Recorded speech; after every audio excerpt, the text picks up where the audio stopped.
നമ്മുടെ നാട്ടിൽ മാത്രമല്ല ലോകത്തെമ്പാടുള്ള ചെറുപ്പക്കാരിലെയും കൗമാരപ്രായക്കാരിലെയും കാട്ടുതീ പോലെ പടർന്നിരിക്കുന്ന ഒരു മയക്കുമരുന്നാണ് നാലക്ഷരത്തിൽ ഒളിഞ്ഞിരിക്കുന്ന MDMA എന്ന അതിഭീകരനായ മയക്കുമരുന്ന്. ഈ മയക്കുമരുന്നിനെ കുറിച്ച് ഇന്നൊരു വീഡിയോ ചെയ്യാനുള്ള കാരണം കഴിഞ്ഞ ദിവസം സ്കൂളിൽ ഒരു സംഭവം നടന്നു. അവൻ സ്ഥിരമായിട്ട് പുകവലിക്കുന്ന പയ്യനാണ്.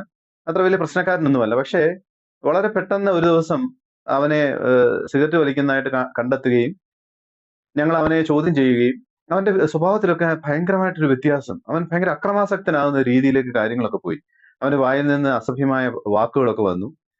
സ്കൂളിലെ ടീച്ചേഴ്സിനോടാണ് സംസാരിക്കുന്നത് എന്നുള്ള ഒരു ബോധമൊന്നുമില്ലാതെ പിറ്റേ ദിവസം ഇവൻ സ്കൂളിൽ വന്നതിന് ശേഷം വളരെ നല്ല കുട്ടിയായിട്ട് വീണ്ടും പെരുമാറുകയും ചെയ്തു. അങ്ങനെയാണ് അവനെ ഡ്രഗ് ടെസ്റ്റിന് വിടുകയും MDMA എന്ന ഭീകരമായ ഒരു മയക്കുമരുന്നിന് അടിമയായിക്കൊണ്ടിരിക്കുന്നു എന്നുള്ള ഒരു വളരെ വിഷമകരമായിട്ടൊരു വാർത്ത നമുക്ക് മനസ്സിലാവുകയും ചെയ്തു. അന്നേരമാണ് ഈ MDMA എന്ന് പറയുന്ന മയക്കുമരുന്നിനെ കുറിച്ച് കൂടുതലായിട്ട് മനസ്സിലാക്കാനും പഠിക്കുവാനും ശ്രമിച്ചത്. മറ്റു മയക്കുമരുന്നുകളെ പോലെ അല്ല MDMA.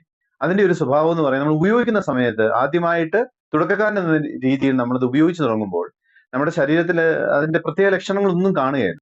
ഈ മയക്കുമരുന്ന് ഉപയോഗിക്കുന്ന ആളിനെ നിരീക്ഷിക്കുന്ന ആളിന് പ്രത്യേകമായിട്ടൊന്നും തോന്നുകയല്ല.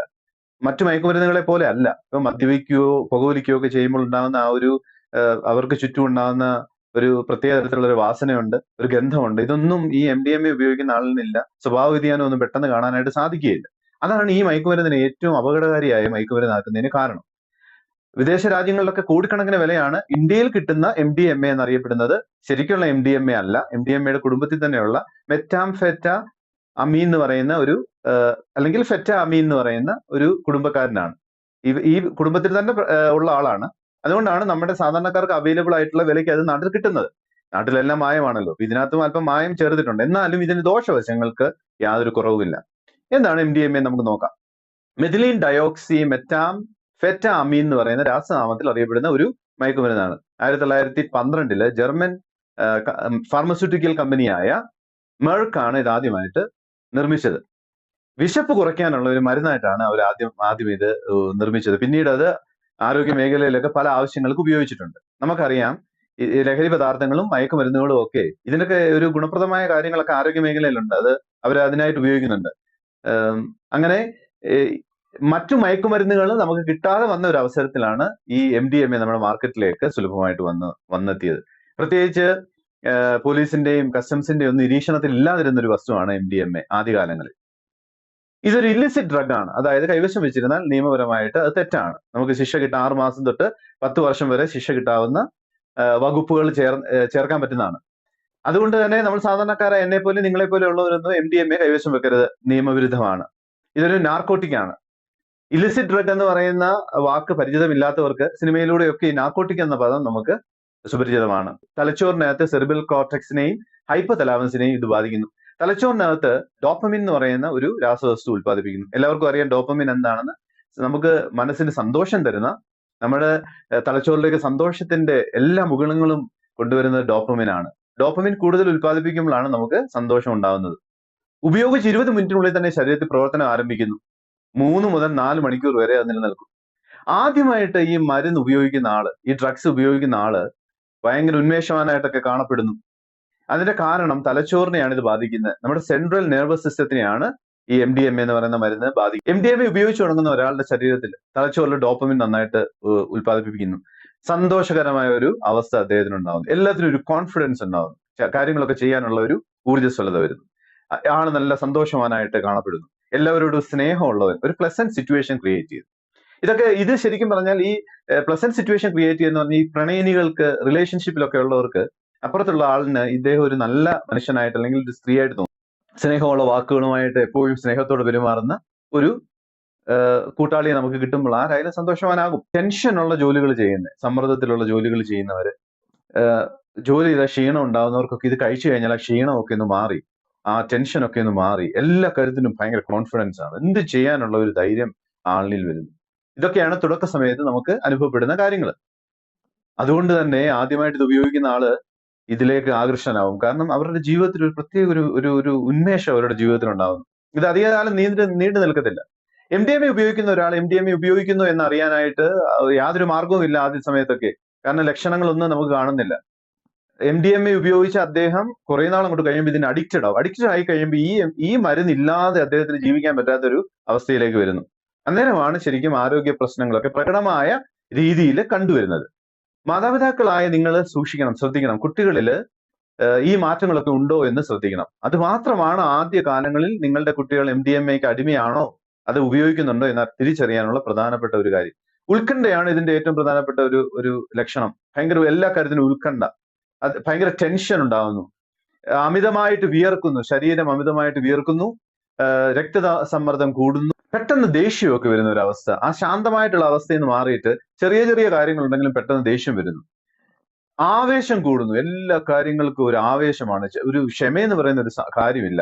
എല്ലാത്തിനും വേഗത കൂടുന്നു. അതുകൊണ്ടാണ് ഈ വണ്ടികളൊക്കെ ഓടിക്കുന്ന, വാഹനം ഡ്രൈവ് ചെയ്യുന്ന ആള് ഈ വേഗത എന്ന് പറയുന്ന സാധനം അദ്ദേഹത്തിന് മനസ്സിലാകുന്നില്ല. അമിതമായിട്ടുള്ള വേഗതയിൽ പോകുമ്പോഴാണ് അവർക്ക് ആനന്ദം ഉണ്ടാകുന്നത്. അതുകൊണ്ടാണ് ഈ MDMA ഒക്കെ ഉപയോഗിച്ച ആളുകൾ കൂടുതലായിട്ട് അപകടങ്ങളിലൊക്കെ വരുന്നത്. ഒരു അപകടങ്ങളിൽ എത്തിയാലോ, ആ ഒരു ആക്സിഡന്റ് സിറ്റുവേഷനിൽ, ഒരു സീനിൽ എത്തിക്കഴിഞ്ഞാൽ ആരുടെ ഭാഗത്താണ് തെറ്റ് ശരിയെന്ന് ചിന്തിക്കാനുള്ള ഒരു വിവേകം അദ്ദേഹത്തിന് നഷ്ടപ്പെടുന്നു.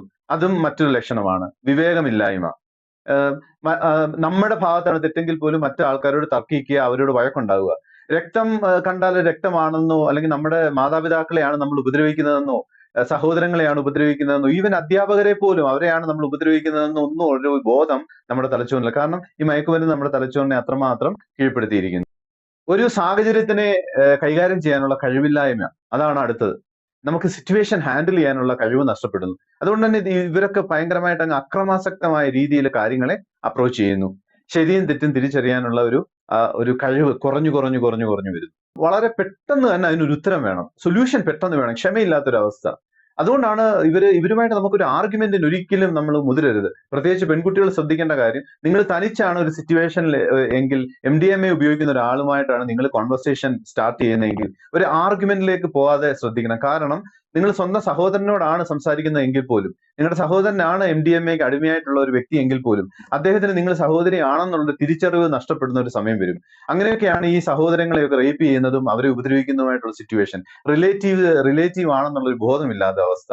അതുകൊണ്ട് നിങ്ങൾ സ്ത്രീകൾ പ്രത്യേകിച്ച് ശ്രദ്ധിക്കേണ്ട ഒരു കാര്യം എന്ന് പറഞ്ഞാൽ, ഈ മയക്കുമരുന്നിന് അടിമയായിട്ടുള്ള ഒരാളോട് നിങ്ങൾ തനിച്ചാണെങ്കിൽ ഒരു ആർഗ്യുമെന്റിന് പോകരുത്, അദ്ദേഹത്തെ ചലഞ്ച് ചെയ്യരുത്. അത് പ്രത്യേകമായിട്ട് നിങ്ങൾ ശ്രദ്ധിക്കണം. പല സിനിമകളിലൊക്കെ ഇപ്പൊ അത്തരം സീനുകളൊക്കെ കാണിക്കുന്നു. നിങ്ങളുടെ കുട്ടിയോ അല്ലെങ്കിൽ നിങ്ങളുടെ വീട്ടിലെ ഒരാൾ അല്ല സുഹൃത്തോ MDMA സ്ഥിരമായിട്ട് ഉപയോഗിക്കുന്നുണ്ടോ എന്ന് എങ്ങനെ തിരിച്ചറിയാം? പരിശോധനയൊന്നുമില്ലാതെ ലക്ഷണങ്ങളിലൂടെ നമുക്ക് തിരിച്ചറിയാൻ പറ്റും. ഇത് 100% കറക്റ്റ് ആയിട്ടുള്ള കാര്യമല്ല.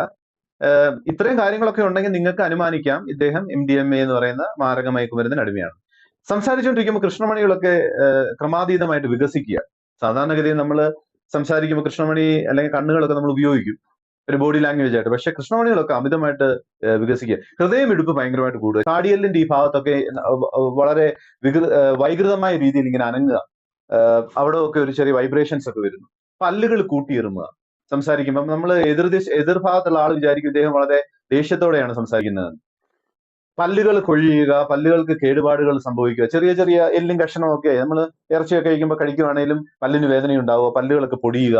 നമ്മൾ സംസാരിക്കുമ്പം നമ്മൾ പല്ലുകൾ നോക്കുന്നതാണെങ്കിൽ കാണാം കളറിനൊക്കെ വ്യത്യാസം വരും, നിറവ്യത്യാസം ഉണ്ടാവുക, അമിതമായ വിയർപ്പ്. നമുക്ക് വലിയ ചൂടൊന്നും ഇല്ലാത്ത സമയത്ത് അതിലും അമിതമായ വിയർപ്പ്. അത്തരം സാഹചര്യത്തിൽ ഇവര് ധരിച്ചിരിക്കുന്ന വസ്ത്രങ്ങളൊക്കെ അവർ വലിച്ചു കീറാനായിട്ടൊക്കെ ശ്രമിക്കും. പ്രത്യേകിച്ച് അവരുടെ ആങ്കർ ലെവൽ കൂടുകയാണെങ്കിൽ, ദേഷ്യം അമിതമായിട്ട് വരുന്ന ഒരു സാഹചര്യത്തിൽ അവരുടെ തുണികളൊക്കെ വലിച്ചു കീറാനൊക്കെ ശ്രമിക്കും. കയ്യിലിരിക്കുന്ന സാധനങ്ങളൊക്കെ പിച്ചു ചീന്താനൊക്കെ ശ്രമിക്കും. ഇടയ്ക്കിടയ്ക്ക് അവരുടെ തൊണ്ട വരളുന്നതായിട്ട് നമുക്ക് തോന്നും. നമ്മൾ സംസാരിച്ചുകൊണ്ടൊക്കെ ഇരിക്കുമ്പോൾ അവർ ഇടയ്ക്കിടയ്ക്ക് തൊണ്ട വരളും, ശബ്ദം ഇടറുന്നതായിട്ടൊക്കെ തോന്നും. ഭയങ്കരമായിട്ടുള്ള ഉത്കണ്ഠ, ടെൻഷൻ, വിശപ്പില്ലായ്മ ഒരു നല്ലൊരു ലക്ഷണമാണ് അതിന്റെ. ഇടവിട്ടുള്ള ഛർദി, സംസാരിച്ചുകൊണ്ടൊക്കെ ഇരിക്കുമ്പോൾ നിങ്ങൾ ശ്രദ്ധിച്ചാൽ മതി, അവർ ഇടയ്ക്കിടയ്ക്ക് അവർ ഛർദിക്കാനൊക്കെ ഉള്ള ഒരു ടെൻഡൻസി വരിക. ഭയങ്കരമായിട്ട് ഒരു ആത്മവിശ്വാസ കുറവ് അവരുടെ സ്വഭാവത്തിൽ ഇങ്ങനെ ക്രമാതീതമായിട്ട് വരിക. പിന്നീട് അങ്ങോട്ട് ഇവർക്ക് ഇരുട്ടിനെ പോലും പേടിയാവുന്ന ഒരു അവസ്ഥയിലേക്ക് വരിക. ചെറിയ ചെറിയ ശബ്ദങ്ങൾ കേൾക്കുമ്പോൾ പേടിയായിട്ട് വരിക. അതായത് ഈ ഒരു മയക്കുമരുന്ന് ഇവരുടെ ശരീരവും മനസ്സും തലച്ചോറും എല്ലാം കാറു നിന്നുന്ന ഒരു അവസ്ഥയിലേക്ക് എത്തിപ്പെടുക. ഇതൊരു വളരെ ദയനീയമായ ഒരു അവസ്ഥയാണ്. അതിനുശേഷം അവന്റെ ജീവിതം മുഴുവനും താറുമാറാകും. ഈ മയക്കുമരുന്നിന്റെ ഉപയോഗം നമ്മളെ എങ്ങനെയൊക്കെയാണ് ബാധിക്കുന്നത്? നമ്മുടെ ജീവിതത്തിനെ ബാധിക്കുന്നു. ജീവിതത്തിന്റെ എല്ലാ ബാലൻസും തെറ്റിയല്ലേ? ബന്ധങ്ങൾക്ക് ഉലച്ചിലുണ്ടാവുന്നു, നമ്മുടെ ജോലിയെ ബാധിക്കുന്നു. നമ്മൾക്കൊരു ജോലി തരുന്നത് നമ്മൾ അത് വൃത്തിയായിട്ട് ചെയ്യുമെന്നുള്ള ഒരു വിശ്വാസത്തിലല്ലേ? അവിടെ എല്ലാം ഈ ഒരു മയക്കുമരുന്നിന്റെ സ്വാധീനം വരികയല്ലേ?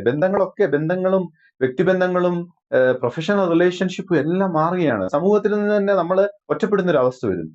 അത്തരം ഒരു അവസ്ഥയിലേക്ക് എത്തുമ്പോഴാണ് ഇദ്ദേഹം പിന്നീട് വേറെ രീതിയിലൊക്കെ കാര്യങ്ങളൊക്കെ ചിന്തിക്കാനൊക്കെ തുടങ്ങുന്നത്. മാനസികമായിട്ടുള്ള പ്രശ്നങ്ങൾ വരുന്നു, വിഷാദ രോഗത്തിന് അതിനുശേഷം അടിമയാകുന്നു. ഈ മയക്കുമരുന്നിന് അടിമയാകുന്ന ഒരാളുടെ അവസാനം അങ്ങനെയാണ്, വിഷാദ രോഗത്തിലേക്ക് എത്തിപ്പെടുന്നു.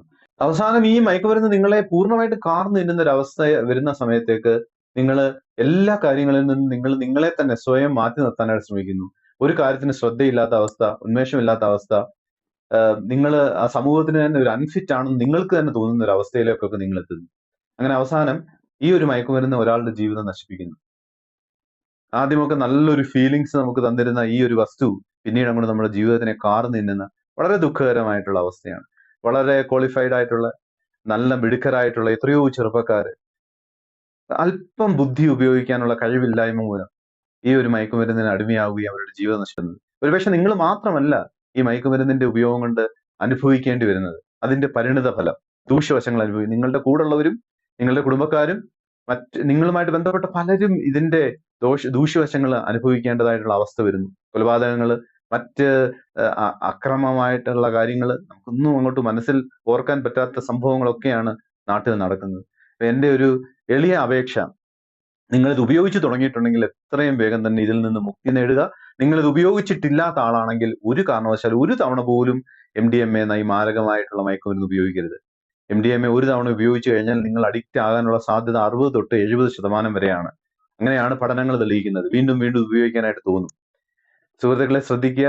വർണ്ണശബളമായ മുട്ടായികളായിട്ടും സ്റ്റിക്കറുകളായിട്ടും ക്യാപ്സ്യൂളിന്റെയും ഗുളികകളുടെയും തുള്ളിമരുന്നിന്റെയും പൊടികളുടെയും ഒക്കെ രൂപത്തിൽ നമ്മുടെ സമൂഹത്തിൽ ഇഷ്ടം പോലെ ഈ സാധനം ഇപ്പൊ അവൈലബിൾ ആണ്. വിൽക്കുന്നവർ വിൽക്കട്ടെ, അത് നമുക്ക് അത് തടയാനുള്ള സംവിധാനങ്ങളൊക്കെ വളരെ പരിമിതമാണ് നമുക്ക്. പക്ഷെ അത് ഉപയോഗിക്കാതിരിക്കുക എന്നുള്ളത് നമ്മളുടെ മാത്രം തീരുമാനമാണ്. ആ ഒരു കാര്യത്തിൽ നിങ്ങൾക്ക് 100% നിങ്ങളെ നിയന്ത്രിക്കാൻ പറ്റും. ഒരു തമാശയ്ക്കായിട്ട് പോലും ഇത് ഉപയോഗിക്കരുത്. ഏതെങ്കിലും ഒരു വസ്തു നമുക്കൊരാൾ തരികയാണെങ്കിൽ അതിന്റെ ജെന്യൂനിറ്റി നോക്കണം. അദ്ദേഹത്തിന് നമുക്ക് വിശ്വസിക്കാൻ പറ്റുന്ന ആളാണോ നോക്കണം. സോഷ്യൽ മീഡിയയിലൂടെയൊക്കെ പരിചയപ്പെടുന്ന ഇപ്പോഴത്തെ ചെറുപ്പക്കാർ, നിങ്ങളോട് എനിക്ക് പറയാനുള്ളത്, ഒരാളെ നിങ്ങൾ വിശ്വസിക്കരുത്. ഒരാളിൽ നിങ്ങൾ വിശ്വാസം അർപ്പിക്കുന്നത് അത്രമാത്രം നിങ്ങൾക്ക് വിശ്വാസം തോന്നുകയാണെങ്കിൽ മാത്രമാണ്. 1-2 തവണ ഒരു ചാറ്റിലൂടെയോ ഒക്കെ പരിചയപ്പെടുന്ന ആളിൽ നിന്നും വസ്തുക്കൾ വാങ്ങിക്കുക, അവരുമായിട്ട് സമയം ചെലവഴിക്കുക. ഇതൊന്നും നിങ്ങൾ ചെയ്യരുത്. അധ്യാപകരെയും മാതാപിതാക്കളെയും സമൂഹത്തില് നിങ്ങൾക്ക് എന്തെങ്കിലും നല്ലത് വരണമെന്ന് ആഗ്രഹിക്കുന്നവരെ മാത്രം വിശ്വസിക്കുക, അവരുടെ വാക്കുകൾ കേൾക്കുക. നിങ്ങളുടെ അനുഭവത്തിൽ അല്ലെങ്കിൽ നിങ്ങൾക്ക് അറിയാവുന്ന ഈ മയക്കുമരുന്നുമായിട്ട് ബന്ധപ്പെട്ട കാര്യങ്ങളൊക്കെ ഉണ്ടെങ്കിൽ കമന്റ് ബോക്സിൽ ഇടുക. അത് മറ്റുള്ളവർക്ക് ഉപകാരപ്രദമാവും. എനിക്കും കൂടുതൽ കാര്യങ്ങൾ പഠിക്കാനായിട്ട് അത് സഹായിക്കും.